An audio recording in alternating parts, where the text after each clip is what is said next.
ಸಾನಿಯಾ, ಈ ಸಿನಿಮಾ ನಿಮಗೆ ಕರಿಯರಲ್ಲಿ ಒಂದು ಈಗ ಬ್ರೇಕ್ ಕೊಡ್ತಾ ಇರುವಂಥ ಸಿನಿಮಾ ಎಷ್ಟು ಇಂಪಾರ್ಟೆಂಟ್ ಆಗುತ್ತೆ ಈ ಸಿನಿಮಾ? ಈ ಸಿನಿಮಾ ಎಷ್ಟು ಮುಖ್ಯ ಆಗುತ್ತೆ ಅಂದರೆ, ಇಷ್ಟು ವರ್ಷ ನಾನು ಏನು ಮಾಡ್ಕೊಂಬಂದಿದ್ದೋ ಅದು ಈಗ ನಾನೊಂದು ದೊಡ್ಡ ಪುಸ್ತಕ ಬರಿತೀನಿ ಅಂದರೆ ಅದು ನನ್ನ ಮೊದಲನೇ ಅಧ್ಯಾಯ, ಇದು ನನ್ನ 2ನೇ ಅಧ್ಯಾಯ. ಸೊ ಇಲ್ಲಿಂದ ನನ್ನ ಇನ್ನೊಂದು ಲೈಫ್ ಸ್ಟಾರ್ಟ್ ಆಗುತ್ತೆ. ಇದು ನನ್ನ ಮೊದಲನೇ ಮೂವಿ ಅಷ್ಟೇ. ಸಮರ್ ಹೇಳ್ದ ಹಾಗೆ ಇನ್ನೂ ಎಷ್ಟೋ ಮೂವಿಗಳನ್ನ ಮಾಡಬೇಕು ಅಂತ ಕನಸು ಹೊತ್ತಿದ್ದೀನಿ, ಅದನ್ನು ನಾನು ಎದುರು ನೋಡ್ತಾ ಇದ್ದೀನಿ.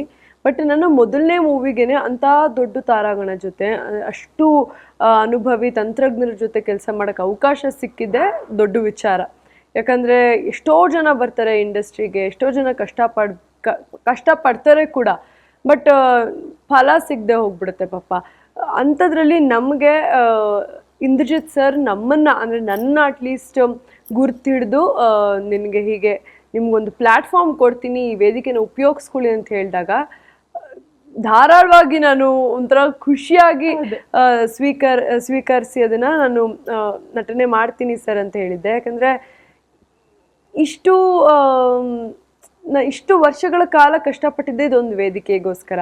ಸೊ ಈ ವೇದಿಕೆಯಿಂದ ಇನ್ನೊಂದು ವೇದಿಕೆ ಹತ್ತಬೇಕು, ಬಟ್ ಹಾಗಂತ ಈ ವೇದಿಕೆನ ನಾನು ಯಾವತ್ತೂ ಮರೆಯೋಕ್ಕಾಗಲ್ಲ. ಬಿಕಾಸ್ ಮೊದಲನೇ ಮೂವಿ ಅಂದರೆ ಯಾರಿಗಾದರೂ ಸರಿ ಅದು ತುಂಬ ಸ್ಪೆಷಲ್ ಆಗಿರುತ್ತೆ. ಆ್ಯಂಡ್ ನನಗೆ ಸಣ್ಣ ತೆರೆಯಿಂದ ದೊಡ್ಡ ತೆರೆಗೆ ಒಂದು ಟ್ರಾನ್ಸಿಷನ್ ಬೇಕಿತ್ತು, ಜನರಿಗೆ ಬೇರೆ ರೀತಿಯಲ್ಲಿನೇ ಪರಿಚಯ ಆಗಬೇಕಿತ್ತು. ನಾನು ಆ ಪುಟ್ಟ ಗೌರಿ ಅನ್ನೋದನ್ನ ಜನರು ಮರೆತು ಈಗ ಗೌರಿಯ ಮೂಲಕ ಸಮಾಂತಳನ್ನು ಅವರು ಜ್ಞಾಪಕ ಇಟ್ಕೊಂಡಿರ್ಬೇಕು ಅನ್ನೋದು ನನ್ನ ಆಸೆ.